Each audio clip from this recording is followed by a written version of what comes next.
A lot of these people don't really know you in some ways. They see you on CNBC. I've known you for a long time. We've done a number of things together.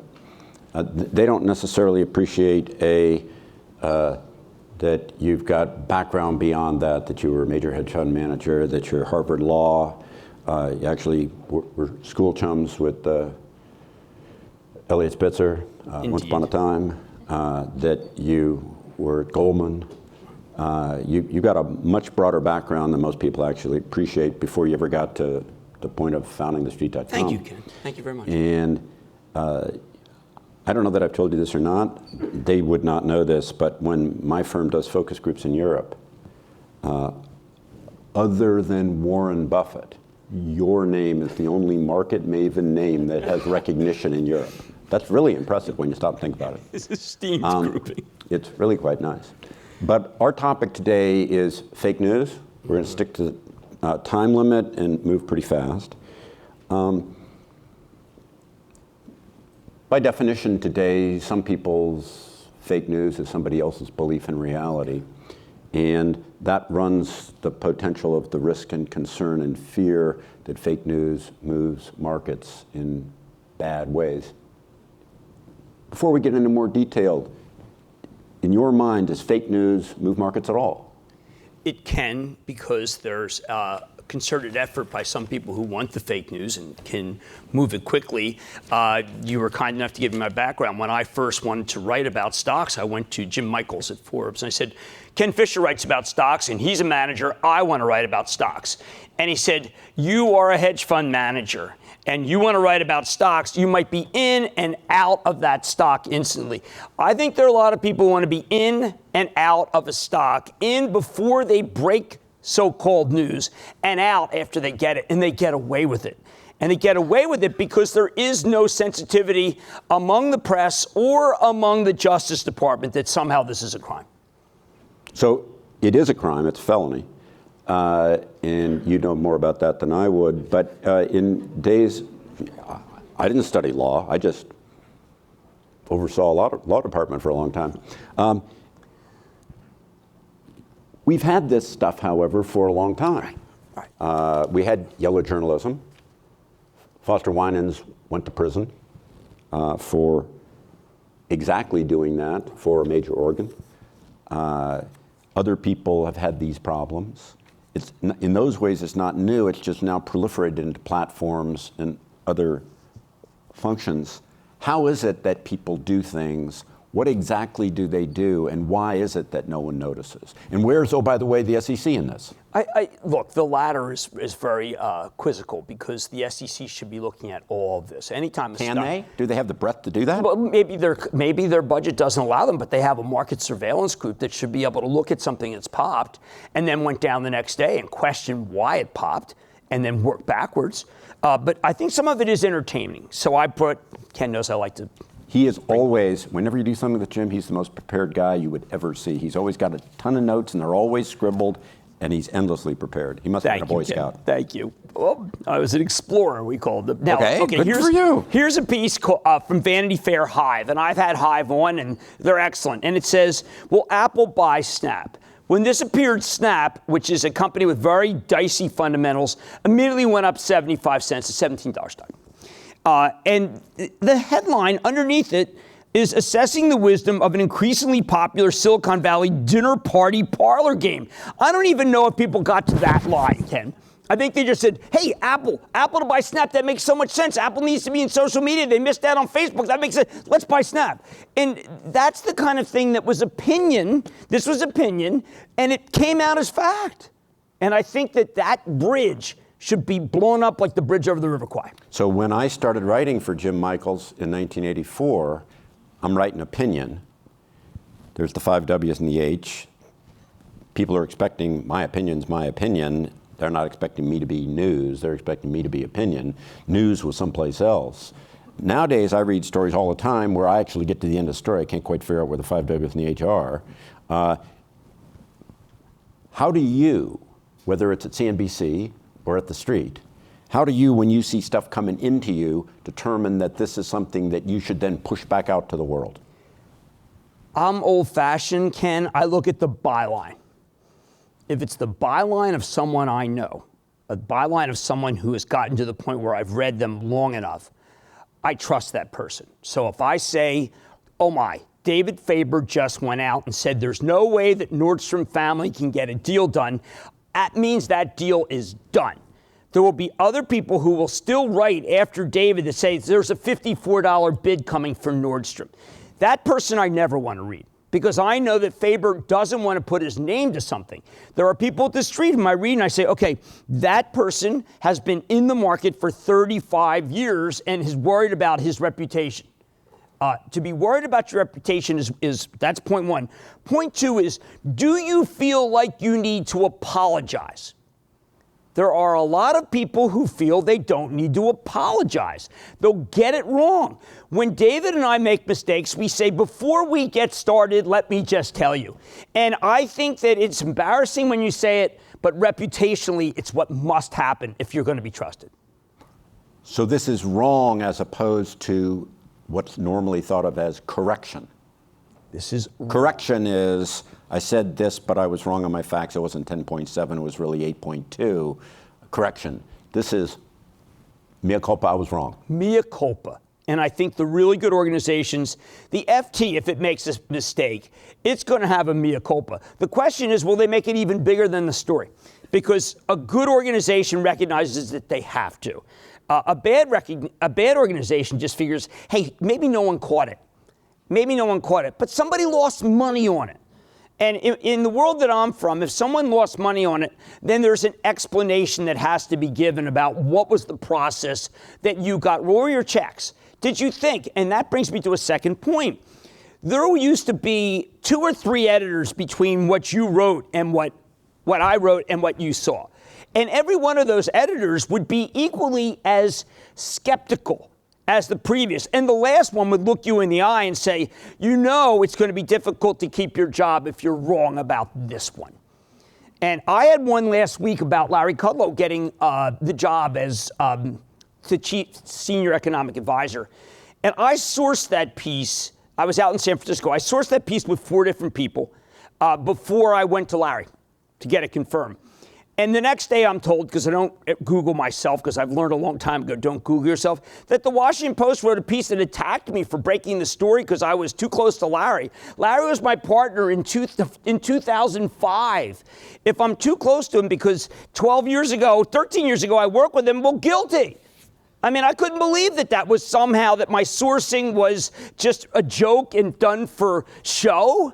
I mean, my sourcing was to be sure if I went on, I wasn't going to be wrong and mortified and have to come on at 4 o'clock to explain why I got it wrong, which is what I would have done because that's what they would have told me to do. Jim has few opinions and he offers them very softly. That's why we have him up here. That's very good for the FT. So, in a world of rumors, in a world of folks trying to profit off of peddling a story. In days of old, in a world that we both remember from a long, long time ago, you saw a lot of that coming from short sellers. Yes. And that short seller world, of course, is still out there. Do you look at that differently based on the sourcing of where the story is coming from? And do you have any sense of ability to see when somebody's peddling something to you, who's behind the peddling? I immediately ask, whether it be on Twitter or who's ever come to me, I said, how short are you? How big are you? Why are you trying to tell me this about Tesla? How much would you make if Tesla dropped $10? I want to know those things before. And look, I think Tesla is an overvalued stock, but candidly, there are people, I always tell people, my friend, a Pulitzer Prize winner, friend Jim Stewart, always said, listen, Tesla's one of those companies where if you like the car, you'll buy it, okay? So when I get and then if you buy it, you'll like the stock. And therefore, it's a virtuous circle for Tesla stock.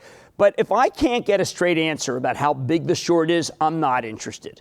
And I love it when the shorts say at the very beginning, I am short this stock. Here's what I believe, whether it be for Wayfair, which is one that I've been hit with many times, whether it be for Tesla, when hit many, many times. I need to know what profit you would make. Not even that you're short it. How much would you make? because I just don't want to be a tool. So let's go the other way. Let's flip that then. So now you're on the long side. Do you ask the question about the long position? Yes, absolutely. And we call that BGL. But BGL, now, bag them, gun them, and liquidate them. But yeah, but now let's go there. Let's go there, because if you're going to do a pump and dump, the fact of the matter is that I own stocks that I got $1 billion of. I can't dump them, right? The bigger the position, intuitively you'd think that the fake would come from a relatively small position that you could dump. So the bigger position you'd think would actually be you can't dump it, you can't get out of it. Do you do that in reverse for the long side versus the short side? I will, if someone comes to me with a long, that's a tout. I regard that even more serious than a short in a lot of ways. It's a tout. And I have to make a bunch of calls. And I'll call, fortunately, wisdom of age, fortunately I'm old, which we'll hear like once, maybe you'll hear that once this year. Fortunately I'm old. And there are many people who have been with me for long enough that it would be shocking to our relationship if they told me something that was a lie. And so I got a call the other day on a stock called United Rentals. And the person said, this is really good for Caterpillar. United Rentals is going to be buying a lot of stuff. And you have to understand that because there might be tariffs in China, just for whatever Caterpillar loses, they will make it in United Rentals. So I call someone who's close to United Rentals, and they don't buy Caterpillar stuff. They don't buy Cat. It's not their stuff. So had I just gone with a very natural call, which is, hey, before you short Caterpillar off of Trump and tariffs, beware that United Rentals is a huge buyer. Well, that would have been the end to me. I mean, that's a nail in a big coffin, hopefully, of a journalist. And I don't want to be the guy who just says, wow, that's a good idea. I'm going with it. It's just not worth it. It's just not worth it. Let's go to bigger size still. Okay. If you were to talk about sectors, if you're talking about the market as a whole, can fake news move the market as a whole? If somebody spread a rumor about, you make it up, say somebody said something bad about, President Trump, let's say. That was funny. Could that move the market? I think that let's say that I had gotten the Kudlow story wrong, and I had said that Navarro was going to get the economic job. Navarro's a guy I knew at college. He's known him for years. He's a really smart guy. I think that I could have moved a lot of stocks with that story because Navarro is a fair trader, meaning not a free trader, and it would have hurt the market even more than the tariffs that were put through today, of which Navarro probably had a hand in. I haven't talked to him today about the tariffs. But Navarro would have moved stocks tremendously. And a phony story that Navarro got in, which is one of the reasons I was so worried about the Kudlow story, a phony Navarro story would have really, really decked a lot of different companies. So now let me just do one last question before we get to audience questions, which if you're wanting, you can load us with. At TheStreet.com, what do you see and think about now to try to build credibility in a world where media has been under credibility assault in recent years? Specifically, what would you see TheStreet.com should do to help build credibility for the future? Some of it is longevity. I'd like to think because we've been in for 22 years and weren't destroyed by any of the things that would make it so we had no credibility, we can fall back on that. But I would like to see you got to make a correction and you got to go out there. And if you're doing a podcast and you got the story wrong about Alphabet and a tariff in the UK, you need to do a story about that story. And when people know that they have to do the story about that story, it is not a great thing because it's just an esteemed killer. But as long as people know that there is punishment for getting things wrong, and the punishment isn't don't worry about it, you'll get them next time, then I think you get better journalism. But it has to be stern. Now, we're in a new era where being stern is now considered to be inappropriate in a lot of cases. And this is an era, as a 63-year-old, I struggle with. You're a young guy. My editors, when I was going, we're always strong. okay? And they were stern. And when they were stern, it meant don't screw it up.